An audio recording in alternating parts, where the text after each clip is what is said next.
لیلا نے طارق کی گن دیکھی تو سیدھا کہہ دیا، مجھے یہ پسند نہیں، گنس مجھے ڈراتی ہیں۔ طارق نے میگزین کو ہاتھ میں گھمایا اور پھر اس نے لیلا کو بتایا کہ اس نے یہ گن کیوں رکھی ہے۔ کچھ ہی دن پہلے کرتے سہ میں ایک گھر سے 3 بہنوں کی لاشیں ملی تھیں۔ ان کے ساتھ بہت ہی خوفناک ظلم ہوا تھا اور ان کی گردنیں کاٹ دی گئی تھیں۔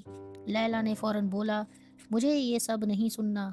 طارق نے سمجھایا کہ وہ اسے ڈرانا نہیں چاہتا، بس اسے اپنے پاس گن رکھنے سے تھوڑا زیادہ محفوظ محسوس ہوتا ہے۔ اور اب طارق صرف لیلا کا ساتھی نہیں تھا، وہ اس کی لائف لائن بن گیا تھا۔ طارق باہر کی دنیا کی خبریں سنتا اور پھر لیلا تک پہنچاتا۔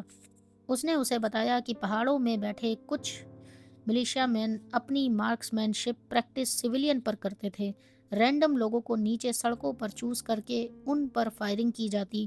طارق نے یہ بھی بتایا کہ کچھ جگہوں پر کارز کو ٹارگٹ بنانے کے لیے راکٹس فائر کیے جاتے تھے، لیکن ٹیکسیز کو اکثر چھوڑ دیا جاتا تھا۔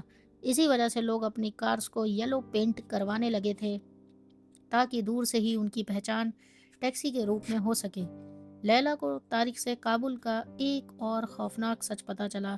شہر اب صرف ایک شہر نہیں رہا تھا، کابل الگ الگ وار لارڈز کی ٹیریٹریز میں بن چکا تھا۔ ایک روڈ کا ایک حصہ ایک وار لارڈ کی کنٹرول میں تھا، تھوڑا آگے دوسرے وار لارڈ کا ایریا شروع ہو جاتا، اور اگر لیلا بنا جانے کسی دوسرے ایریا میں چلی جاتی تو وہ سنائپر فائر کا آسان نشانہ بن سکتی تھی۔ ہر گلی کا اپنا مالک تھا، ہر باؤنڈری خطرناک تھی، اور جو لوگ کبھی افغانستان کے لیے لڑنے والے مجاہدین کہلاتے تھے، ان کے لیے اب لیلا کو ایک نیا لفظ سننے کو ملا، وار لارڈز۔ کبھی انہیں طوفان دار یعنی رائفل مین بھی کہا جاتا، لیکن جب لوگ مجاہدین لفظ بولتے تو ان کے چہرے پر عزت نہیں، غصہ اور نفرت نظر آتی تھی، جیسے وہ نام اب صرف ایک تعریف نہیں بلکہ ایک گالی بن گیا ہو۔ طارق نے میگزین دوبارہ اپنی ہینڈ گن میں فٹ کر دی۔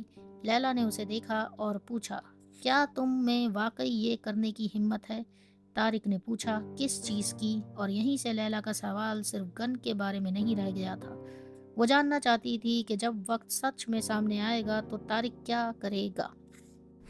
لیلا نے طارق سے پوچھا کہ اگر ضرورت پڑے تو وہ اس گن کا کیا کرے گا۔ طارق نے گن کو اپنی کمر میں رکھتے ہوئے کہا کہ اگر کبھی بات لیلا کی حفاظت تک آ گئی تو وہ اس کے لیے کچھ بھی کرنے سے پیچھے نہیں ہٹے گا۔ اس کے بعد دونوں کے بیچ کچھ پل کے لیے خاموشی چھا گئی۔ طارق لیلا کے قریب آیا، ان کے ہاتھ ایک دو بار چھو گئے، اور اس بار لیلا نے خود کو پیچھے نہیں کیا۔ دونوں کے بیچ وہ احساس جسے لیلا اب تک چھپانے کی کوشش کر رہی تھی، آخرکار لفظوں کے بنا سامنے آ گیا۔ اس پل لیلا کو ممی کی ریپوٹیشن اور لوگ کیا کہیں گے والی ساری باتیں بالکل بے معنی لگنے لگیں۔ باہر کابل میں موت اور تباہی تھی، لیکن اس چھوٹے سے پل میں لیلا کو صرف طارق کے ساتھ ہونے کا احساس تھا۔ جون 1992۔ لیکن کابل میں حالات اور خراب ہوتے جا رہے تھے۔ ویسٹ کابل میں سیاف کے پاشتون فورسز اور وحدات فیکشن کے ہزاراز کے بیچ بھینکر لڑائی چل رہی تھی۔ بمبارڈمنٹ نے پورے کے پورے بلاکس برباد کر دیے، بجلی کی لائنز گر گئیں اور دکانیں اور گھر تباہ ہو گئے۔ لیلا کو خبریں مل رہی تھیں کہ دونوں طرف کے لوگ ایک دوسرے کے سویلینز کو نشانہ بنا رہے ہیں، گھروں میں گھس کر لوگوں کو مارا جا رہا تھا، کڈنیپنگ اور ریٹیلیشن بڑھ رہا تھا، اور ہر دن سڑکوں پر لاشیں مل رہی تھیں۔ کابل اب صرف جنگ کا میدان نہیں رہا تھا، وہ ایک ایسا شہر بن گیا تھا جہاں کسی کو بھی پتہ نہیں ہوتا تھا کہ اگلا دن کیا لے کر آئے گا۔ بابی نے ایک بار پھر ممی کو کابل چھوڑنے کے لیے منانے کی کوشش کی، لیکن ممی اب بھی اپنی جگہ سے ہلنے کو تیار نہیں تھی۔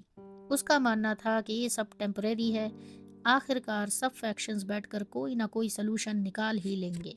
لیکن بابی کو یقین نہیں تھا۔ اس نے فاربہ کو سمجھایا کہ ان لوگوں نے صرف جنگ کرنا ہی سیکھا ہے، اور اب ان کے ہاتھ میں ایک طرف روزمرہ کی ضرورتوں کا سامان تھا اور دوسری طرف بندوق، اور کابل کی بربادی ابھی شروع ہی ہوئی تھی۔ کابل کے حالات اب اتنے خراب ہو چکے تھے کہ بابی نے آخرکار ایک مشکل فیصلہ لیا۔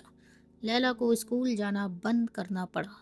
سڑکوں پر ہر وقت خطرہ تھا، باہر نکلنا سیف نہیں رہا تھا، اس لیے بابی نے ڈیسائیڈ کیا کہ اب وہ خود لیلا کو گھر پر پڑھائیں گے۔ ہر شام سن سیٹ کے بعد لیلا بابی کے اسٹڈی روم میں جاتی.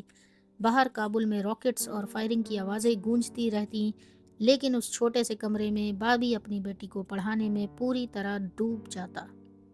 وہ اسے حافظ کی غزلیں، افغان پوئٹ استاد خلیل اللہ خلیلی کی پوئٹری اور میتھمیٹکس پڑھاتا، کوادریٹک ایکویشنز، پولینومیلز اور پیرامیٹرک کروز. بابی سب کچھ بڑے پیشنس کے ساتھ سمجھاتا. ٹیچنگ کے وقت بابی بالکل بدل جاتا تھا.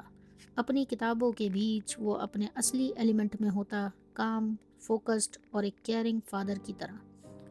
لیکن لیلا کے لیے کنسنٹریٹ کرنا مشکل تھا. بابی جب میتھمیٹکس کے سوال پوچھتا، what is the area of a pyramid, تو لیلا کا دھیان بار بار پڑھائی سے بھٹک جاتا. اس کی زندگی میں بہت کچھ بدل رہا تھا. باہر جنگ تھی، اسکول چھوٹ گیا تھا اور گھر کے اندر بھی ہر چیز پہلے جیسی نہیں رہی تھی. لیکن بابی اپنی بیٹی کی پڑھائی کو لے کر سیریس تھا. وہ چاہتا تھا کہ چاہے دنیا کتنی بھی بدل جائے، لیلا کی تعلیم اسے کوئی نہ چھین سکے. اسی بے چین اور خوفناک وقت میں بابی لیلا کو بکس اور لیسنز کے ذریعے ایک ایسی دنیا دینے کی کوشش کر رہا تھا جہاں ابھی بھی نالج، ڈریمز اور فیوچر کے لیے جگہ تھی. بابی لیلا سے میتھس کے سوال پوچھ رہا تھا، لیکن لیلا کا دھیان کہیں اور تھا. اس کا دماغ پڑھائی پر ٹک ہی نہیں پا رہا تھا. لیکن اسی بیچ ایک ایسی خبر آئی جس نے لیلا کی دنیا ہلا دی. جون کے اسی مہینے گیتی اسکول سے اپنے 2 کلاس میٹس کے ساتھ گھر لوٹ رہی تھی. گھر سے صرف کچھ بلاکس دور ایک اسٹرے راکٹ آیا اور ان 3 لڑکیوں کو اپنی چپیٹ میں لے گیا. گیتی کی موت ہو گئی. جب لیلا کو اس حادثے کا پتہ چلا تو اسے یقین ہی نہیں ہوا. گیتی، جس کے ساتھ وہ اسکول میں سیکرٹ نوٹس ایکسچینج کرتی تھی، جس کے ساتھ وہ چھوٹی چھوٹی باتیں شیئر کرتی تھی اور جو اپنی زندگی اور فیوچر کے لے کر سپنے دیکھتی تھی، اب نہیں رہی تھی. گیتی کی ماں نیلا کا حال اور بھی دل دہلا دینے والا تھا. وہ اس جگہ پر پاگلوں کی طرح اپنی بیٹی کو ڈھونڈتی رہی. کچھ ہفتوں بعد بھی گیتی کی موت کی یادیں سب کو ہانٹ کر رہی تھیں. اگلے ہی دن گیتی کی فاتحہ رکھی گئی. گھر میں ہر طرف روتی ہوئی عورتیں تھیں. لیلا بھی ان کے بیچ چپ چاپ بیٹھی تھی. یہ پہلی بار تھا جب لیلا نے کسی ایسے انسان کو کھویا تھا جسے وہ پرسنلی جانتی تھی، جس کے ساتھ وہ کلوز تھی.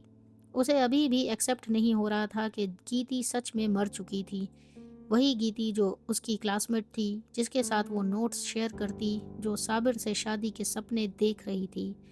اب سب کچھ ختم ہو چکا تھا اور تب لیلا کے اندر وہ سارا درد پھوٹ پڑا جو وہ اتنے وقت سے اپنے بھائیوں کی موت کے بعد بھی دبائے بیٹھی تھی.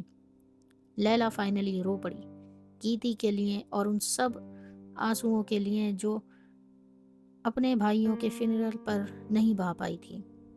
تو دوستوں، یہاں ہمارا چیپٹر نمبر 24 کمپلیٹ ہوتا ہے. اس کو آپ سنیے اور کومنٹ کیجئے، لائک کیجئے، شیئر کیجئے. نیکسٹ ویڈیو میں ہم کریں گے چیپٹر نمبر 25. ہمارے چینل کو سبسکرائب کیجئے. تب تک کے لیے جے ہند.